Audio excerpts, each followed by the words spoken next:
Shalom shalom, Bwana Yesu asifiwe. Mpendwa mtazamaji, mwanafunzi mwaminifu wa Yesu Kristo, wewe ambaye unaendelea kuzijua siri za ufalme wa mbinguni kupitia channel yako pendwa Goshen One Injili na Ushuhuda TV, kisima cha maarifa ya kiroho, nikukaribisha tena katika siku nyingine katika mwendelezo wa ujumbe mfupi wa kuthibitisha ushuhuda wa mtumishi naye wa Injili kutoka Kenya wa uwepo wa nyakati tatu za kuomba maombi ya kimkakati. Na leo ni sehemu yetu ya 4 na kukaribisha sana. Ni Mwalimu Chris Deogratias. Kama ni mara yako ya kwanza unaniona katika namna hii, ninaomba subscribe channel yetu, kwa sababu bado mambo ni mengi ambayo Bwana ametupa kwa ajili yako, kwa ajili ya kanisa lake, kwa ajili ya ulimwengu mzima. Kwa naomba nikukaribishe sana katika channel yako pendwa Goshen One Injili na Ushuhuda TV.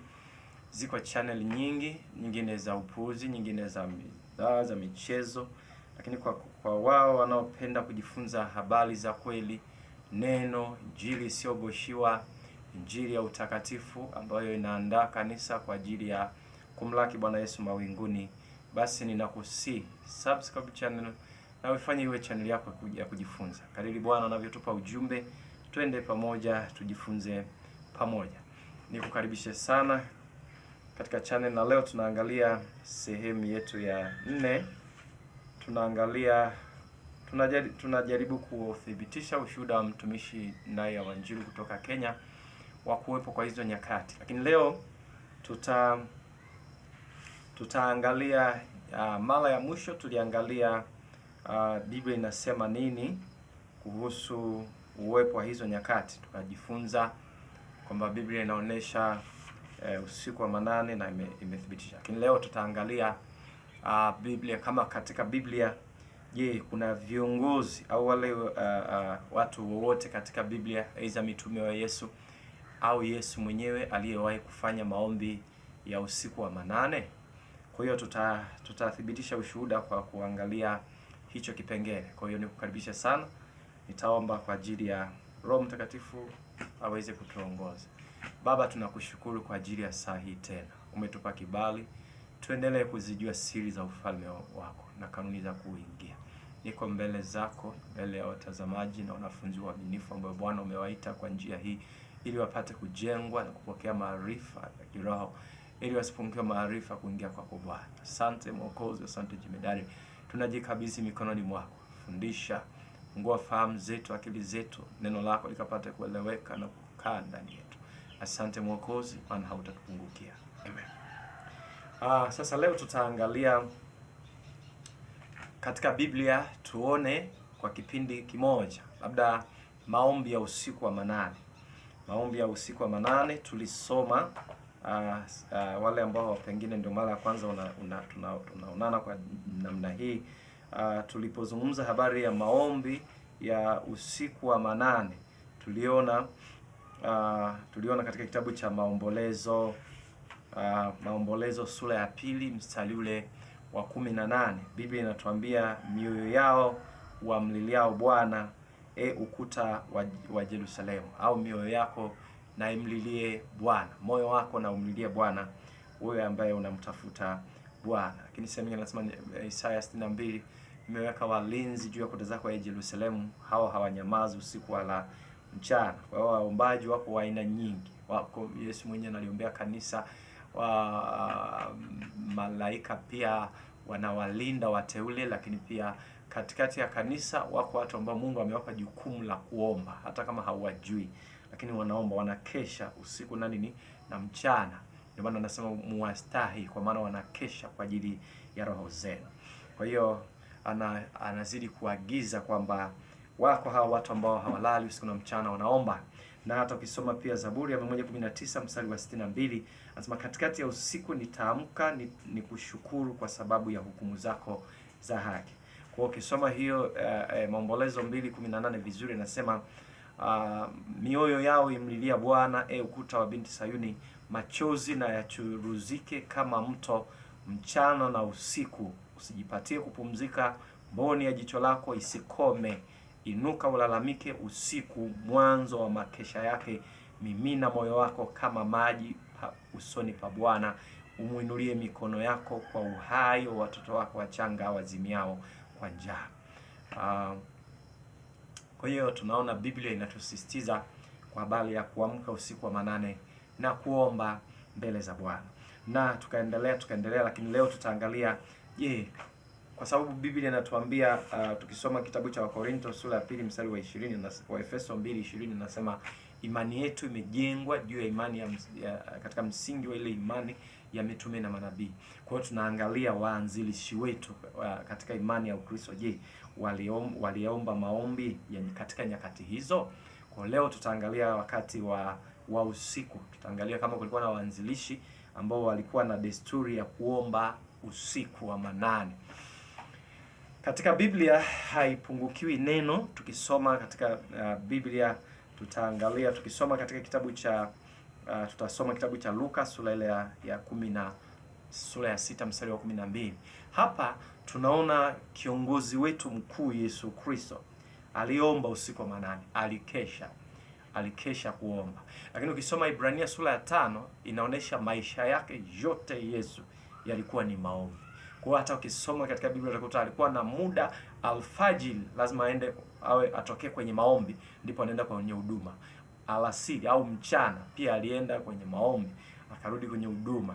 Alafu pia usiku wa manane alikesha akiomba. Kwa hiyo tutasoma andiko la kitabu cha Luka sura ya 6.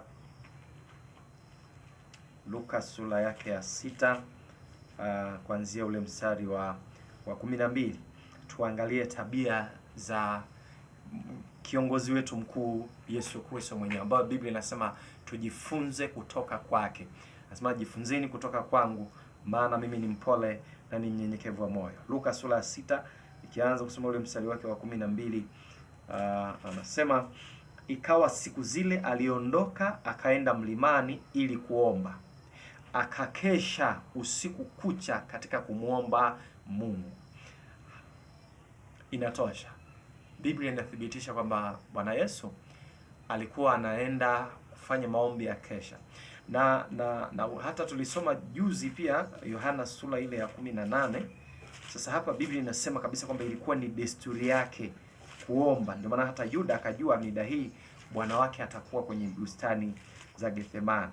Yohana sura ya 18 kuanzia mstari wa 1. Alipokwisha kusema hayo, Yesu alitoka pamoja na wanafunzi wake kwenda ng'ambo ya kijito cha Kedron palipokuwa bustani. Akaingia yeye na wanafunzi wake, naye Yuda yule aliyetaka kumsaliti alipajua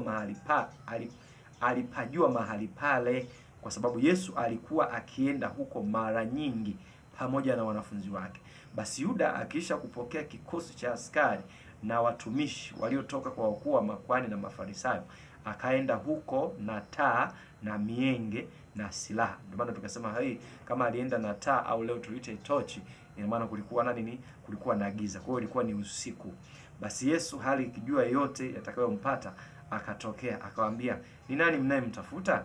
Wao wakamjibu, ni Yesu Mnazareti. Akawaambia, ni mimi. Yuda naye aliyemsaliti alikuwa amesimama pamoja nao. Basi alipowaambia ni mimi, walirudi nyuma wakaanguka chini. Basi akawauliza tena, mnamtafuta nani? Wakasema, Yesu Mnazareti. Yesu akajibu, nimekwisha kuambieni ya kwamba ni mimi. Basi ikiwa mnanitafuta mimi, waacheni hawa waende zao, ili litimizwe lile neno lilosemwa, wale ulionipa sikumpoteza hata mmoja wao. Basi Simoni Petro alikuwa na upanga wake. Kwa unaweza ukaangalia unaweza ukaangalia mazingira jinsi yalivyo. Kwa hiyo ni usiku wa manane. Ni usiku ambapo Bwana Yesu alikuwa na desturi ya kuomba. Kwa hiyo mwanzilishi wetu ni Yesu Kristo. Na ukisoma kitabu cha Waebrania sura ya 12 inatutaka tujifunze sana kutoka kwa Yesu, kwa hiyo ndio mwanzilishi wa imani yetu. Kama ni vita, kama ni maombi, kukesha, aliyeanzisha ni nani? Ni Bwana mwenyewe. Kwa hiyo kama ni Yesu alikesha, kama Yesu alikesha, basi sisi wafuasi wake ni zaidi. Basi na sisi pia, kwa kuwa nisome ile mstari wa 2, tukimtazama Yesu mwenye kuanzisha na mwenye kutimiza imani yetu, ambaye kwa ajili ya furaha iliyowekwa mbele yake aliustahimili msalaba na kuidharau aibu, naye ameketi mkono wa kuume wa kiti cha enzi cha Mungu. Maana mtafakarini sana yeye aliyestahimili mapingamizi makuu namna hii ya watendao dhambi juu ya nafsi zao, msije mkachoka mkazimia mioyo yenu, hamjafanya vita hata kumwagika damu mkashindana na dhambi. Kwa hiyo Bwana Yesu huyu yeye ndio kiongozi wetu. Kwa kuwa yeye alikesha, aliomba, na basi na sisi imetupasa tukeshe na kuomba kwa ajili ya ndugu zetu, kwa habari ya mambo yetu, afya zetu, huduma zetu, wokovu wetu na mambo mengine yanayotuhusu. Lakini mfano mwingine pia, mtumishi wa Mungu Samueli, Biblia pia inathibitisha aliomba. Wengi waliomba, lakini tunasoma tu wale ambao Biblia imewataja moja kwa moja kwamba walikuwa na desturi ya kuomba usiku usiku wa manane. Ili wewe Mkristo usije ukashangaa ukaona ukafikiri wewe ndio itakuwa ni jambo jipya. Hapana, Wakristo waliomba kabla yetu. Tukisoma Samueli wa kwanza sura ile ya 15 mstari wa 11, Biblia inasema hivi. Mimi nianzie kusoma ule mstari wa 10. Ndipo neno la Bwana likamjia Samueli kusema, najuta kwa sababu nimemtawaza Sauli awe mfalme, maana amerudi nyuma asinifuate, wala hakufanya nilivyomwamuru. Samueli akasikitika, akamlilia Bwana usiku kucha. Samueli akaondoka asubuhi na mapema ili aonane na Sauli. Samueli akaambiwa ya kwamba Sauli alifika Karmel, na tazama akajisimamishia ukumbusho, akageuka akapita akateremkia Gilgal. Kwa hapa baada ya kupata ujumbe ya kwamba Sauli amerudi nyuma, Samueli akaomba usiku kucha. Biblia imetumia neno lia, akamlilia Bwana, akaomba mbele za nani? Mbele za Bwana. Hiyo ni lugha tu katika tafsiri ya muktadha wa kibiblia. Kwa hiyo aliomba, ndio maana sehemu nyingine inasema nawe utakusudia neno. Ni kama vile utatamka neno. Kwa hiyo kuomba ni kutamka. Sehemu nyingine inasema lalamika usiku wa mwanzo wa makesha yake, kama ilivyosoma katika Maombolezo ile 2:18 inasema lalamika. Kwa hiyo ni lugha ya kibiblia ikimaanisha kuomba mbele za Bwana. Kwa hiyo Samueli naye nabii mtumishi wa Bwana aliamka usiku wa manane na kuomba, alikesha akiomba. Lakini pia mfano mwingine mzuri ni Paulo na Sila. Paulo binafsi ninamfananisha na Musa, na kiongozi wa wachungaji katika nyakati zetu za Agano Jipya. Huyu ndio kiongozi wa wachungaji, ametoa mfano na kielelezo bora kabisa kwa wachungaji wote. Kwa hiyo naye pia aliomba. Tukisoma Matendo ya Mitume sura ya 16 ule mstari wake wa 25, anasema, lakini panapo usiku wa manane Paulo na Sila walikuwa wakimwomba Mungu na kumwimbia nyimbo za kumsifu, na wafungwa walikuwa wakiwasikiliza. Ghafla pakawa tetemeko kula nchi, hata misingi ya gereza ikatikisika, na mara hiyo milango ikafunguka, vifungo vyote vikalegezwa. Yule mlinzi wa gereza akaamka, naye alipoona ya kuwa milango ya gereza imefunguka, alifuta upanga akataka kujiua, akidhani ya kuwa wafungwa wamekimbia. Ila Paulo akapaza sauti yake kwa nguvu akisema, usijidhuru, kwa maana sisi sote tupo hapa. Kwa hiyo, na kama unakumbuka hata kwenye ushuhuda mwinjilisi naye Wanjiru anasisitiza, anasema mama furaha ni mama furaha, kama si yule mama yule wa kijana ambaye alikuwa ametekwa na ugaibu wa madawa ya kulevya. Sema alikuwa anaomba kila siku, anaamka usiku wa manane anaomba. Yeye alikuwa hajui kinachoendelea kwenye Mungu wa roho, lakini kumbe kila alivyokuwa anaomba, hiyo ni usiku wa manane au ni saa 9 alasiri, vifungo vilivyomfunga mtoto wake vilikuwa vinalegea kidogo kidogo, vinavunjika. Ilifika mahali ilibaki tu swala la kijana kuamua kufunguliwa tu akili ya mwilini na kuamua sasa kuachana na madawa na kuenda katika njia inayompendeza Bwana. Na akasisitiza watu wasikate tamaa unapomwombea ndugu yako, pengine ni mcha pombe, pengine ni mzinzi sana. Hizo zote ni roho, ni matokeo ya maagano mababu zetu na mabibi zetu waliyafanya na shetani miaka ya nyuma. Walimwapia shetani. Kisoma Zaburi ya 106 mstari wa 37, walifanya agano wakawatoa wana wao kuwa sadaka kwa nani? Kwa mashetani. Yaani walitukabidhi kwa shetani, kwamba watu hawa, kwa mfano katika baadhi ya makabila, kwa mfano kabila letu sisi, niliona mahali pengi ikitokea kuna tatizo kwenye familia, basi wanamchukua kiongozi mkuu wa ukoo, alafu ndio kwenye makaburi ya babu au mabibi yule aliyekuwa maarufu kwenye huo ukoo. Basi mnazunguka hilo kaburi, halafu yule kiongozi anatamka maneno wakati umefanya ishara za kuabudu. Anasema, wazee, tunaomba mtuangalie sisi na watoto wetu na watoto wa watoto wetu, walioko masomoni muwasaidie, wanaofanya biashara muwawezeshe, yani walioko kwenye ndoa wajalieni wa uzao. Yani kwa hiyo wanatamka kulingana na nyanja zote za kimaisha za familia nzima. Sasa kwenye ulimwengu wa giza, kumbe ilikuwa lina makaburi. Naomba nizungumze na wale wenye tabia bado za kwenda kufanya sio ibada makaburi, kwamba tunamuombea bibi, sio na beba na nani, au kuwasha mishumaa wakati wa maziko, au sio hata kuweka mataji, nako ni kupoteza. Kuwasha mishumaa, unapowasha mishumaa, ukiona mahali popote wanafanya ibada ya kuwasha mishumaa mchana, ujue ni ibada ya Illuminati, hata kama imejitukuza kwa lugha ya dini. Kwa hata unapowasha mishumaa kwenye kaburi, sio mtu ndugu yako amefariki unamwashia mishumaa mchana, wewe haujui kinachofanyika kwenye ulimwengu wa roho. Hiyo ni ibada kwa mashetani. Kwa kama vile unatoa mwili wake kwa mashetani ili waule nyama. Kwa hiyo sio jambo zuri. Kwa akishatamka vile atachinjwa hapo. Kama ni mbuzi, inategemea na idadi ya wanafamilia. Pengine wako wachache, basi atachinjwa kuku. Yule kuku haungwi. Haungwi kwa maana kwamba wako kasi nini, hapana, anachemshwa tu. Bora jambo la msingi mnywe, kama ile damu imwagike, alafu mchuzi kila moja. Hata kama sio lazima ule nyama, lakini hata wakienda watu kwa waganga wa kienyeji, nyama anaweza akabakiza yeye mganga wa kienyeji, anakupa tu mchuzi. Na damu wakati fulani anaweza kutumia hata damu ile kumchanja yule aliyekuja kuagua, anafanya uchawi kwa namna hii. Kwa hiyo lile ni agano la damu. Yaani kile kiapo unaapa, lile ni agano, halafu unalitimiza kwa damu, kwa kumwaga damu ya mnyama. Sasa vile hicho familia ikishakabidhiwa hivyo kwenye mizimu, wale watoto wote wanatakiwa waendelee kutii au kuabudu mizimu kama mababu zao walivyoahidi. Wakiacha hawajaokoka, shetani anawaona kwenye rada zake. Sasa akiwaona kwenye rada zake, alafu anakumbuka maagano mababu zao na mabibi zao waliomwapia, anakuwa na uhalali wa kuwaadhibu.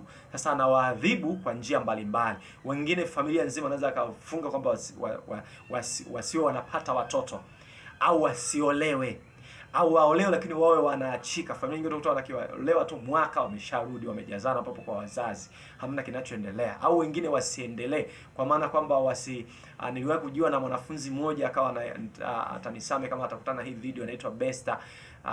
Baada ya kumshuhudia kujifunza neno, akakubali kumpokea Yesu. Wakati tunamfanyia maombi, akawa ameangushwa chini. Baadaye mapepo akaanza kutengeneza uongo kwamba sisi ni mizimu ya babu zao akina Msemwa, tumekubaliana na huu ukoo toka enzi na enzi kwamba asije akatokea mtu katika huu ukoo wa kuwa na elimu zaidi ya elimu ya kidato cha 4. Na yule mwanafunzi alikuwa anasoma pre-form 3 ili afanye vizuri form 4 yake. Kwa kasema huyu huko amekuja kufanya nini? Na ghafla mara baada ya kumaliza ile ibada, jambo la ajabu kidogo lilitokea. Tuliporudi ghafla nikaona simu ya mama wa mtoto inaita kupitia simu yangu. Nilipompa akaongea na mzazi wake, ghafla akawa anarudi anatweta. Anasema, umeongea na mama? Nilisema hapana. Anasema, mama amenipigia simu, babu amemfokea sana. Amemuuliza Besa yuko wapi na huko aliko amefanya nini. Baadaye alimpa ofa mpeleke labda Mpingagazi wapi na vitu vizuri. Anasema hizo ofa zote nimecancel, labda ukubali kurudi kwenye mila zetu. Na baada ya kuhojiana naye ikaonekana ni kweli alikuwa na tabia zile za kwenda kwenye makaburi na kufanya ibada. Kwa hiyo ni moja. Kwa hiyo shetani mtu yote ambaye hajaokoka anapoacha mila, shetani akimtazama anamuona anakiuka maagano aliyowekewa na mababu na mabibi. Hebu tusome Yeremia 44 mistari michache uone jinsi hawa watu kama ilivyo sasa shetani anavyoadhibu. Nianzie Yeremia 44 mstari wa 15. Ndipo watu wote waliojua ya kuwa wake zao walifukizia uvumba miungu mingine, na wanawake wote waliosimama karibu, mkutano mkubwa, yani watu wote waliokaa katika nchi ya Misri, katika Pathrothi, wakamjibu Yeremia wakisema, neno lile ulilotuambia kwa jina la Bwana sisi hatutakusikiliza, lakini bila shaka tutalitimiza kila neno lililotoka katika vinywa vyetu, kumfukizia uvumba malkia wa mbinguni. Naomba nirudie, malkia wa mbinguni. Kuna jamii ya watu wamedanganywa, Mama Maria ndio malkia wa mbinguni. Naomba nimalizie maandiko, Roho Mtakatifu atanikumbusha, tutasaidiana kidogo hapo. Lakini bila shaka tutalitimiza kila neno lililotoka katika vinywa vyetu, kumfukizia uvumba malkia wa mbinguni na kummiminia sadaka za kinywaji, kama tulivyotenda sisi na baba zetu na wafalme wetu na wakuu wetu katika miji ya Yuda na katika njia kuu za Yerusalemu. Maana wakati huo tulikuwa na chakula tele na kufanikiwa, wala hatukuona mabaya. Lakini tulipoacha kumfukizia uvumba malkia wa mbinguni na kummiminia sadaka za vinywaji, tumepungukiwa na vitu vyote na kuangamizwa kwa upanga na kwa njaa. Nasi tulipomfukizia uvumba malkia wa mbinguni na kummiminia sadaka za kinywaji, je, tulimfanyia mikate ili kumwabudu na kummiminia mamiminiko waume zetu wasipokuwapo? Nafikiri unaona hizi jamii, ukiamka alfajiri unaweza kukuta njia panda watu wamechora sio vinyota, viduara, wameweka pale masinzi, wengine unga, wengine wamemwaga hapa, labda wamerusha hela za zamani, au wengine wamechora vimisalaba, wengine wamevunja nazi, wengine wote hao wanaweza kawa magundi matatu. Inawezekana ni mganga amekuja kuiba nyota au baraka za watu. Inawezekana mtu aliyeenda kwa mganga, labda anatafuta mume wa mtu, mganga amempa maelekezo ili aje afanye hapo njia panda, aweke tego, anuize maneno, atoe kafara ili mhusika akipita hapo, kama hana ulinzi wa Mungu, akiruka yule jini anayemwacha hapo huko akiwa amempa kafara, aweze kutekeleza azima yake aliyokusudia kwa huyo mtu. Au wengine wanakuwa tu ni washirikina au wachawi wa mtaa, wanaenda kuloga ili mtaa usiwe na maendeleo, mtaa usipige hatua, wanaosoma kwenye mtaa wasifanikiwe. Kila kitu ndio kazi ya uchawi. Sasa hapa nirejee kidogo huu mstari, ule mstari wa 17. Lakini tutatimiza kila neno tulilotoka katika vinywa vyetu, kumfukizia uvumba malkia wa mbinguni. Huyu malkia wa mbinguni, utasikia malkia wa mbinguni au malkia wa pwani au malkia wa anga au malkia wa bahari. Shetani alipotoka mbinguni, Ufunuo 12, alitoka na moja ya tatu ya malaika. Kwa hiyo akaweka kwenye vikundi vikubwa vitatu, angani, nchi kavu na kwenye maji. Kwa katika kila nyanja ameweka viongozi wale wakubwa. Sasa huyu mmoja kati ya mapepo wanaojitokeza katika sura ya mwanamke mrembo anayetawala anga ndio anaitwa malkia wa mbingu. Sasa wakati wa pagani walipolazimishwa na mfalme Konstantino kujiunga na kanisa dogo la mitume, wanafunzi wa Yesu, walipofika kwa wanafunzi wa Yesu, wakakuta wanafunzi wa Yesu na kwa uchache wao wakamwambia, angalieni kwenye Biblia yenu ni watu gani wana sifa zinazofanana na miungu yetu, ili miungu yetu iendelee kuabudiwa kwa kivuli cha watu wa kwenye Biblia. Kwa huyu malkia wa mbingu, watu wasije wakafikiri ni Mama Maria. Ndio maana mtu yeyote anayefanya ibada kwa Mama Maria, naomba nirudie tena, ninajua kuna mabilioni ya watu wameelekezwa kufanya ibada kwa Mama Maria. Kwanza leo unachofanyia, wengine wanavaa hata mishingoni, wengine wanavaa mikononi, wanafikiri ni Mama Maria. Sio Mama Maria, sio Mariam, ni uongo wa ibilisi. Kwa hiyo utakwenda jehanamu. Lakini yeyote anayefanya sala, maombi, ibada kwa Mama Maria, kumuimbia nyimbo, anatenda dhambi, atakwenda jehanamu ya moto. Naomba nikusii sana, amini, sidanganyi. Biblia imetutaka tusiongeze chochote, tusipunguze chochote. Naomba Roho Mtakatifu anipe kueleweka hapo. Ni hivi, mtu yeyote aliyewezesha kusudi la Mungu kuwafikia watu wa kizazi chake, tunamtambua kwa jina moja, mtumishi wa Mungu. Mtumishi yoyote wa Mungu, sifa yake ni kwamba hataki kuabudiwa wala kusifiwa. Ndio maana hata malaika, ukisoma Daniel, ukisoma Ufunuo, wale wanadamu walipoletewa ujumbe na malaika, walipotaka kuwasujudu, malaika aliwaambia simameni, maana sisi nasi ni wajoli tu kama ninyi. Kwa hiyo mtumishi yoyote, ndio maana naomba niongee na wewe ambao umezoesha, umedanganywa kwamba ukifanya ibada kwa Mama Maria unamheshimu. Hapana. Hebu jiulize, umewahi kusikia wimbo wa kumsifu Musa? Umewahi kusikia wimbo wa kumsifu Joshua? Umewahi kusikia wimbo wa kumsifu labda Isaya, Yeremia, Yohana, Paulo? Kwa nini Mariam peke yake? Ni shetani anajua asilimia kubwa ya watu ni wale wa imani ya iliyojificha kwenye Ukristo, wakijua ni Wakristo. Kwa hiyo angewaachia uthamani wa jina la Yesu kwenye vinywa vyao, angeshindwa kufanya kazi, kwa sababu jina la Yesu likitajwa hata na mtu ambaye pengine hata ni Muislamu. Ilitokea wakati wa popo bawa, ushuhuda mama mmoja alisema usiku alipotokewa na popo bawa, alisikia sauti nafsini mwake namwambia mkemee kwa jina la Yesu, lakini ikawa mtihani, atamkemeaje hali yeye ni Muislamu. Kwa hiyo na kweli angemkemea popo bawa asingemuweza, kwa sababu hili jina la Yesu ni moto ulao, likitajwa katika hali ya kukusudia linatenda kazi. Ndio maana Yesu akamwambia wanafunzi, msifurahi kwa sababu mapepo, kwa sababu wanatii kwa sababu ya ukuu wa jina langu. Zaburi ya 115 mstari wa kwanza. Mungu analitukuza jina hilo, jina limetukuzwa sana. Kwa wakati mwingine anaweza kuruhusu muujiza ufanyike kwa sababu tu ya ukuu wa hilo jina, sio wewe uliohusika. Kwa hiyo mtumishi yoyote wa Mungu hataki kusifiwa kwa budio. Kwa hiyo shetani alichokifanya ni kama mtu aliyejua kuna bahasha ya mtu mezani, akaenda akavizia, akachomoa bahasha, akachomoa barua, halafu akamwachia bahasha. Kwa anahangaika na nini? Na bahasha. Ndio maana sasa nyingine nilikuwa nafundisha, nikasikia mtoto darasa la pili la kwanza anaimba, anasema Bikira Maria alimwendea shetani akamnyang'anya ufunguo. Bikira Maria. Najua mabilioni ya watu wanaofahamu huu wimbo, lakini naomba nikuambie huo ni uongo wa Ibilisi. Si kweli. Shetani ni mjanja sana. Amebadilisha jambo la huyu, amempa huyu ili watu wapige wajicheleweshe bure. Kwa naomba nikusii sana, malkia wa mbingu ni pepo, ni jini anayetokea katika sura ya mwanamke mrembo. Ukisema katika Matendo ya Mitume ameitwa Artemi, sehemu nyingine anaitwa Yezebeli, sehemu nyingine wasanii wanamuita Mendusa, sehemu nyingine hata katika ushuhuda wa mtumishi Jackson kule malkia wa pwani. Kwa hiyo ni vitu ambavyo vipo sasa. Watu wamedanganywa, wanafanya ibada. Tafadhali usibebe, usivae kitu chochote kuambiwa eti cha Mama Maria, kuimba nyimbo sio kusifu. Hapana. Mtumishi yeyote wa Mungu hatakiwi kusifiwa wala kuabudiwa. Ikiwa amemaliza kazi yake, amekwisha kustarehe, amekwisha kupewa taji, wa kuabudiwa ni Yesu peke yake. Kwa huyu malkia wa mbingu sio Mama Maria. Katika Biblia hakuna mahali popote ametajwa Mama Maria kama malkia wa mbingu. Huyu ni jini. Naomba watu waache kabisa.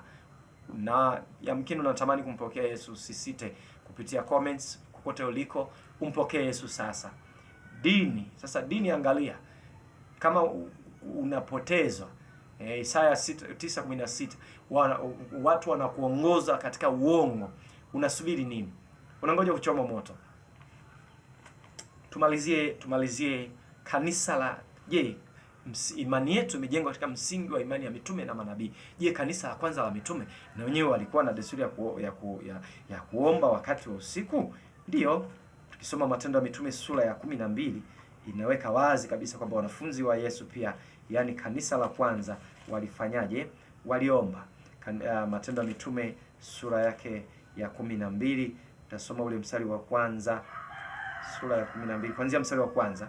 Nitenda kwa haraka kidogo, mistari mingi. Panapo majira yale, Herode mfalme anyosha mikono yake kuwatenda mabaya baadhi ya watu wa kanisa. Akamua Yakobo ndugu yake Yohana kwa upanga, na akiona ya kuwa amewapendeza Wayahudi akaendelea, akamshika na Petro. Siku hizo zilikuwa siku za mikate sio chachwa. Alipokwisha kumkamata akamweka gerezani, akamtia mikononi mwa vikosi vinne vya askari wanne wamlinde, akitaka baada ya Pasaka kumtoa na kumweka mbele ya watu. Basi Petro akalindwa gerezani, nalo kanisa likamuomba Mungu kwa juhudi kwa ajili yake. Hata wakati Herode alipotaka kumtoa usiku ule alipokuwa analala katikati ya askari wawili, amefungwa minyororo miwili, minyororo miwili, walinzi mbele ya mlango wakailinda gereza. Mara malaika wa Bwana akasimama karibu naye, nuru ikamulika mle chumbani, akampiga Petro bavuni, akamwamsha akisema, ondoka upesi. Minyororo yake ikamwanguka mikononi mwake. Malaika akamwambia, jifunge, kavae viatu vyako. Akafanya hivyo. Kisha akamwambia, jivike nguo yako, ukanifuate. Akatoka nje akamfuata, wala hakujua ya kuwa ni kweli yaliyofanywa na malaika, bali alidhani kwamba anaona maono. Na walipopita lindo la kwanza na la pili, wakaja hata mlango wa chuma wa kuingilia mjini, ukawafungukia wenyewe. Wakatoka nje wakapita katika njia moja, mara malaika akamwacha. Hata Petro alipopata fahamu akasema, sasa nimejua yakini ya kuwa Bwana amempeleka malaika wake na kunitoa katika mkono wa Herode na katika kutazamia kote kwa taifa la Wayahudi. Na alipokuwa akifikiri haya, akafika nyumbani mwa Mariam mamaye Yohana, ambaye jina lake la pili ni Marko, na watu wengi walikuwa wamekutana humo wakiomba. Naye alipobisha kilango cha lango, kijakazi jina lake Roda akaja kusikiliza. Alipoitambua sauti ya Petro, hakufungua mlango kwa ajili ya furaha, bali alipiga mbio akaingia ndani, akamwambia kwamba Petro amesimama mbele ya lango. Akamwambia, una wazimu?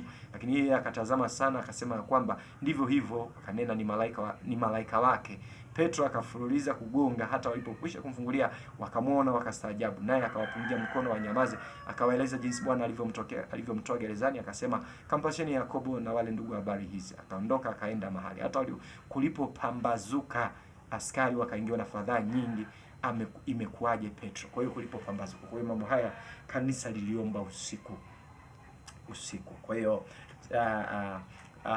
kanisa la kwanza waliomba usiku wa manane, lakini pia tumeona hata miongoni mwao Paulo pia na Sila waliomba usiku wa manane, waliamka kuomba. Wafungwa wengine walikuwa wakiwasikiliza nini wanafanya.